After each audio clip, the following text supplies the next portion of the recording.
嗨，大家好，我是坦皮叔。今天是2025年7月8号，这一期咱们聊一聊学历。最近无论是官方还是媒体都说咱们不要内卷，内卷是没有出路的。这个卷不光在商业，不光在这个销售产品这一块，实际上在学历这块也存在着卷的现象。今天三联生活周刊刊登了一篇文章，叫挣不到钱的高学历还有必要卷吗？这个我觉得这是个好问题，这个是摆在众多家长和这个学子面前一个叫必答题，每个人都要回答这个问题，都要思考。挣不到钱，高学历还有必要卷吗？他这文章这么说的，他说读书改变命运是中国人几千年的传统认知，尤其是进入现代社会之后，学历更是和收入高度相关，获得更高学历是很多普通人提升收入的重要途径。但是统计数据显示，从收入角度来看，教育带来的回报率已经越来越低。他说，最近中央财经大学发布《中国人力资本报告2023年》，说报告显示，由于教育程度的普遍提高，城镇的教育回报率，就一年额外教育带来的收入增加百分比，它这个算法，你再增加一年的教育，你就要付出成本，你带来的收入增加，这个比例叫教育回报率。那这个教育回报率是呈下降趋势，城镇男性教育回报率从2008年最高点 8.3% 降至2020年的 5.7%， 而城镇女性在相应年份从 10% 降至 6%，也就是这个教育回报率是一路走低。在可以预见的未来，教育能够带来的回报率还会不断下降。如果考虑到教育的成本越来越高，在扣除学费等成本之后，教育实际回报率还会更低。通过提升学历来提高收入，在未来会变得越来越难。这个文章说，教育带来的回报率不断下降，核心根源还是要从供需两个层面来分析。从供给角度来看，国内大学持续扩招，加上越来越多的人主动追求更高学历，所以高学历变得不再稀缺。在劳动力市场上，高学历的人群供给变得越来越大。而从需求角度来看，由于中国经济增速放缓，就业市场需求也随着萎缩，普通人能够拿到高工资的概率越来越低。在以前高等教育还不普及的年代，高考是千军万马过独木桥，能够从高考脱颖而出的，将来参加工作之后，即使只是本科甚至专科毕业，至少都能获得平均水平之上的工资。在那个年代，教育的回报率非常可观。说随着1999年之后高校开始扩招，20多年来高校录取率已经提高到接近90%。当大学相当普及之后，独木桥不再存在于高考，而是往后移到了就业市场。我国每年城镇新增就业大概为1200万人，而每年大学毕业生就达到了1000万。如果考虑到农民工等其他就业群体，每年1000万大学生毕业之后，就不得不挤上找工作的独木桥。当本科生变得不再稀缺甚至过剩，很多人就通过继续深造来提升自己的竞争力，从硕士读到博士，从国内读到国外。在以前，学历提升带来的回报也还是比较明显，博士、硕士和本科毕业之间薪酬待遇还是明显区别。但是随着越来越多的人通过学历提升来获得更好的工作，高学历的稀缺性也开始下降，能够带来的超额回报率也逐年递减。为了通过学历提升获得竞争优势，很多人只能越来越卷，从国内的大学卷到海外名校。但是当海外名校都不再稀缺，很多人不得不认清现实，放弃卷学历之路。去年11月，教育部公布的2024年考研报名人数，硕士研究生招生考试报名人数为438万，较2023年减少36万人，下降幅度接近 8%。考研人数出现下降，说明越来越多的人开始意识到教育能够带来的回报率已经明显下降，所以不再在学历提升的道路上一路打怪升级。这个教育回报率下降，除了供给越来越多，从需求角度来看，就业市场的机会越来越少，也是影响教育回报率的重要原因。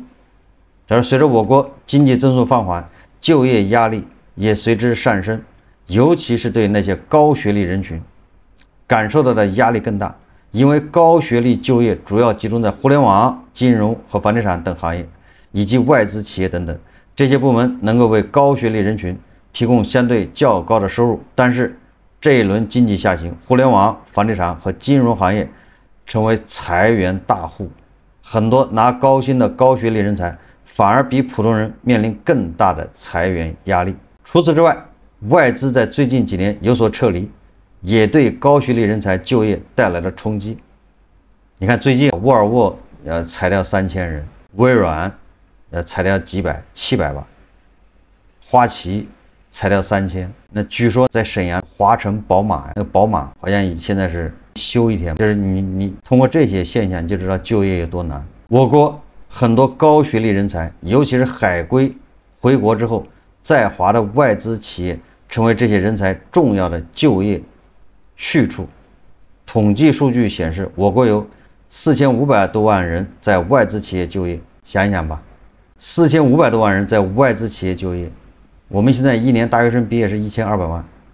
那我们假设就相当于有4年大学毕业生，整个的是由这个外企接纳了，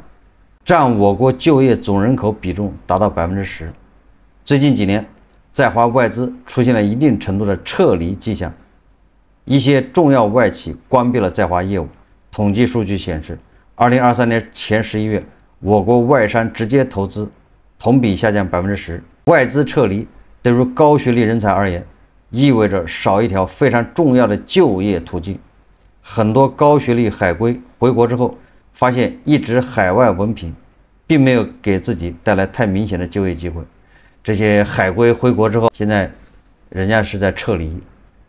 外企提供的工作岗位在减少。当然了，我们按照人民日报的说法，那是减少，高质量的是在增加。但是这些海归还会面临一个困难，民企不要他，很多国企是不要海归了，现在民企也不要。你比如说格力的董明珠就说了，你海归你在格力他就不提拔你，不用你，因为你有可能是间谍。那你说家长花那么多钱，花重金把孩子送到国外留学，除非你在国外能待得下去，国外待不下去回国，你反而你还找不到工作。所以现在一纸海外文凭是福是祸还不知道。过去10几年，由于高学历人数越来越多，而就业的机会又越来越少，自然导致教育回报率越来越低。以前多读1年可能可以提高10%的收入，现在多读1年书对收入的提升只有6%左右。如果考虑到学费等教育成本的上涨，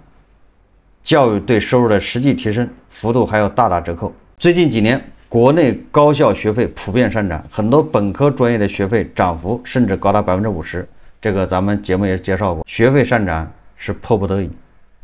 是因为地方土地财政难以为继，地方人本来靠卖地赚很多钱，那这个钱就可以一部分拿来投到教育上面。那现在这个钱没了，把地都卖不掉，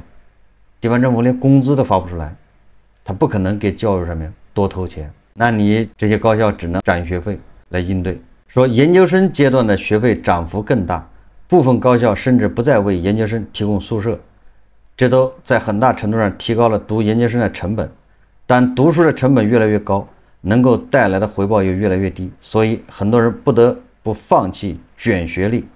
转而寻找另外的途径。在考研热降温之后，考公开始持续升温。2023年，国家公务员考试计划招录3.71万人，当年就有260万人报名过审，通过资格审查的人数与录取计划之比是70比1。2024年，国考的竞争更加激烈，报名人数首次超过了300万人，大幅增加17%，计划招录人数3.96万人，增加幅度6.7%。通过资格审查人数与录用计划之比77比1。政府财政收入放缓的背景下，机构精简是大势所趋。那现在的禁酒令，对吧？政府要过紧日子，勒紧裤腰带，都是这个，因为政府没钱，卖地收入没了，所以说国家公务员不可能持续扩招，录取人数增长有限，而从考研大军转战考公的人数越来越多，国考只会变得越来越艰难，而且国考只是个小众市场，每年几万人的录取规模远远满足不了绝大多数普通人的需求。可以预见的是，在学历卷不动之后，考公也将越来越卷不动。中国人过去热衷于卷学历，是因为的确可以带来明显的收入效应。随着教育回报率逐渐下降，或许可以倒逼卷学历之风逐渐降温。在无处可卷之后，或许不卷才是出路。以东亚第一卷的这个韩国为例，他说在内卷卷不动之后，越来越多的普通人开始选择外润。按照韩国当地的媒体调查，30岁以下的年轻人当中有将近60%想要移民海外。一向最能卷的韩国人现在也开始卷不动了。这就是三联生活周刊说的，挣不到钱的高学历还有必要卷吗？所以这里咱们谈谈咱们看法。首先一个，如果你把学历跟就业挂钩，你说我学习，我投入时间和钱，我目的就是想找个好工作，提高收入，没有其他的想法，那么确实你现在卷学历已经非常不值当了。你把教育就等同于收入嘛？那现在这个趋势看，你就是读到博士，你也未必能找到一个好工作，你的收入也未必令人满意。也很多博士生也在送外卖，一个博士送外卖是不是比一个高中生送外卖就赚得多？所以说你如果把学历跟这个收入挂钩，我高学历目的就是想多赚点钱，那么这个现在确实不值当了。尤其是出国留学的，动不动几百万的学费，你回国之后你找不到一个月薪1万以上的工作，很难找到。那你说你跑到英国留学，英国更贵，跑到加拿大留学，你就目的就是回国找工作，那你还不如把这个钱拿去放银行存着，利息比你去找工作工资恐怕还要高，这个你算账就知道了。所以说一旦你把学历跟收入挂钩，我卷学历的目的就是要提高收入，那么这个事情已经不值得了，划不来。但是我们要知道，难道教育的目的就是仅仅让自己找个好工作吗？我们把教育功利化了。我们简单的认为教育是要提高自己的认知，是要找到一套适合自己的学习方法，要让自己能够了解的越多，懂得越多，提高自己一个层次，不要让自己成为一个井底之蛙。如果从这个角度来说，那教育肯定是还有必要，你有条件你就应该去卷深入，这你有时间有条件你可以继续深造，那跟你的工作就没关系。你的目的并不是要找一个好工作或者提高收入，但是因为你学历上去了之后，你的收入你的工作也可能变好，收入增加，那这是副产品，就主次要分明。为什么我们现在卷教育卷到后来卷学历，你达不到自己预期，是因为我们的教育本身出问题了，导致我们卷教育卷学历没有意义。我们的教育你不能不承认，教育比较呆板，给你灌输的都是一些什么东西？告诉你的都是标准答案，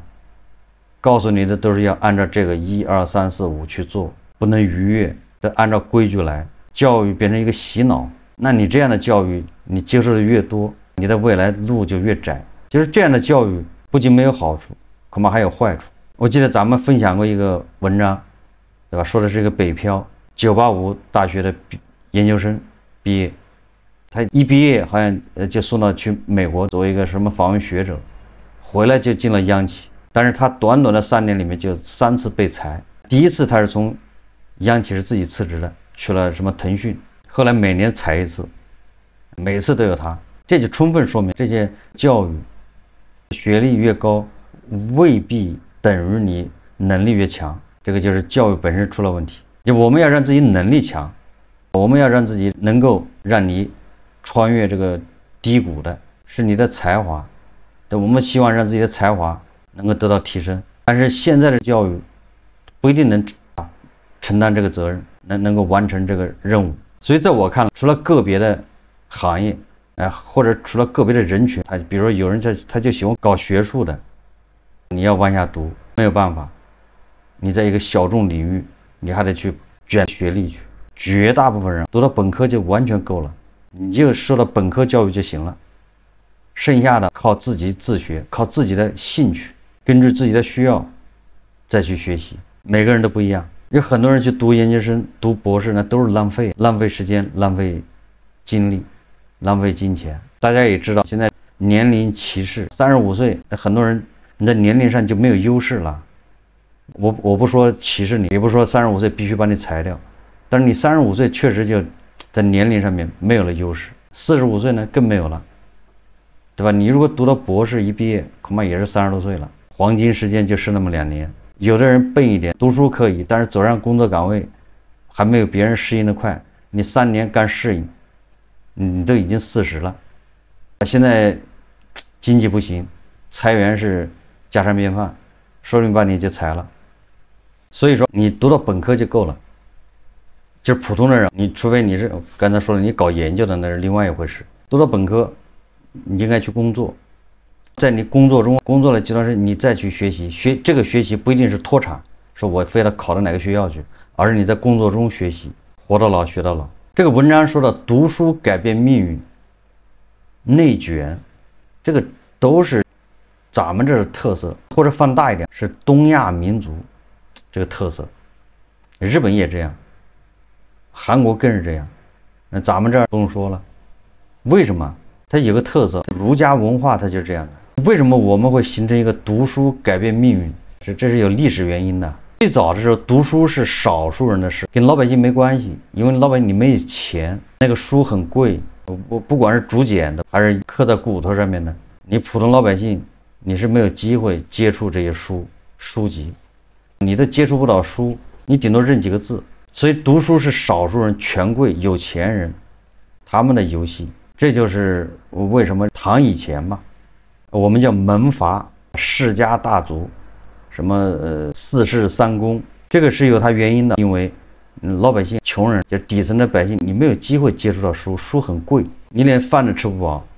你读什么书啊？所以读书就变成他们这个有钱人的游戏。所以有钱人读书，他的竞争没那么激烈啊，人少，所以他就形成一个门阀。后来随着经济发展，随着技术的这个发展，也就是让书籍变得越来越便宜，普通的老百姓也能买得起。你普通的老百姓买不起，但是乡下的那个地主老财还是买得起的。那这样就让读书就变成下沉市场，读书的人越来越多，竞争就越来越激烈。作为统治者，作为皇帝，如果他只在几个家族中选来选去就那些人，所以四世三公，所以对皇权非常不利。也就是培养出各种大的家族、大种门阀出来，他们可以跟皇权对抗，这不利于皇权。所以这个统治者他也愿意从这个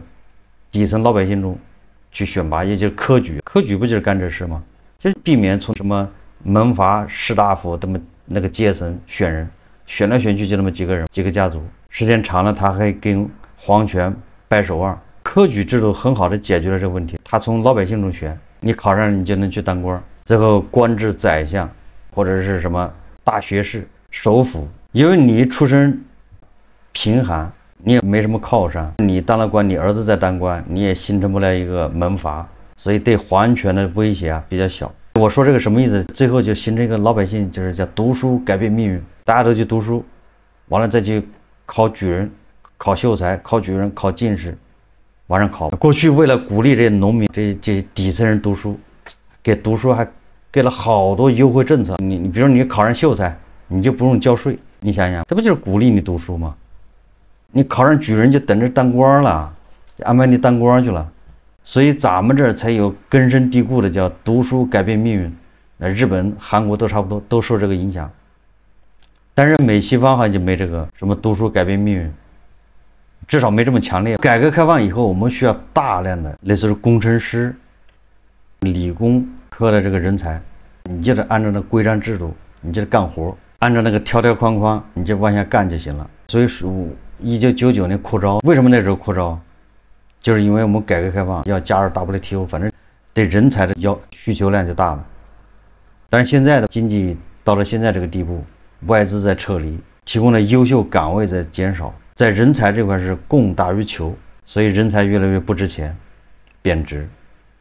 找不到工作，现象会持续很长时间。不要以为过2年就好了，是不可能的，只会越来越严重。也就是说，工作只会越来越难找。如果你只是读了一个本科，你找不到工作，你很容易就无缝切换去送外卖去了，去开网约车，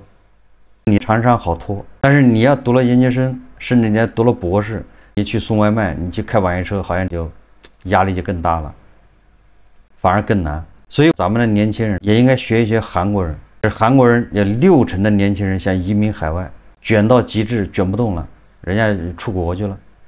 我觉得咱们的年轻人也一样，如果你在国内找不到工作，对吧？与其在国内卷，你不知道国外卷。你在国内都能活得下去，你根本不用担心你在国外活不下去。国内的竞争这么激烈，环境这么残酷，这么恶劣，你都能活得好，那只要你愿意，你去海外一定会更好。现在还想着出国留学的，那你记得做好心理准备，你既然出国了，就不要回来了。到了哪个国家就在哪个国家待下去，以这个为目标。如果你说我到国外只是深造一下，镀个金，还得回国，这个意义已经不大了。当然了，还有一种情况，你家里不缺钱，你上完本科之后，你又找不到工作，与其再回家啃老当这个全职儿女，不如说读研究生，或者再读个博士，反正你也不缺钱。这个也可以叫闲着也是闲着，但是这种人一般，既然你有钱，你把读书当消费，你这个时候你就不会把读书、把学历，非要跟以后的就业、提高收入挂钩。你把这个当做一个自我提升，这个也是可以的。你不缺钱吗？未来一定是机会大于学历，要善于把握机会。你学历高，但是你不会把握机会，没有用的。这个就像《红楼梦》里面那个袭人，他只抓住了一次机会。这个宝玉挨打之后被贾政打屁股，打完之后，这个王夫人对吧，叫一个宝玉身边的人过去了解情况，没有说让袭人去，但是袭人一知道之后，他自告奋勇，他要去。一般的人这个时候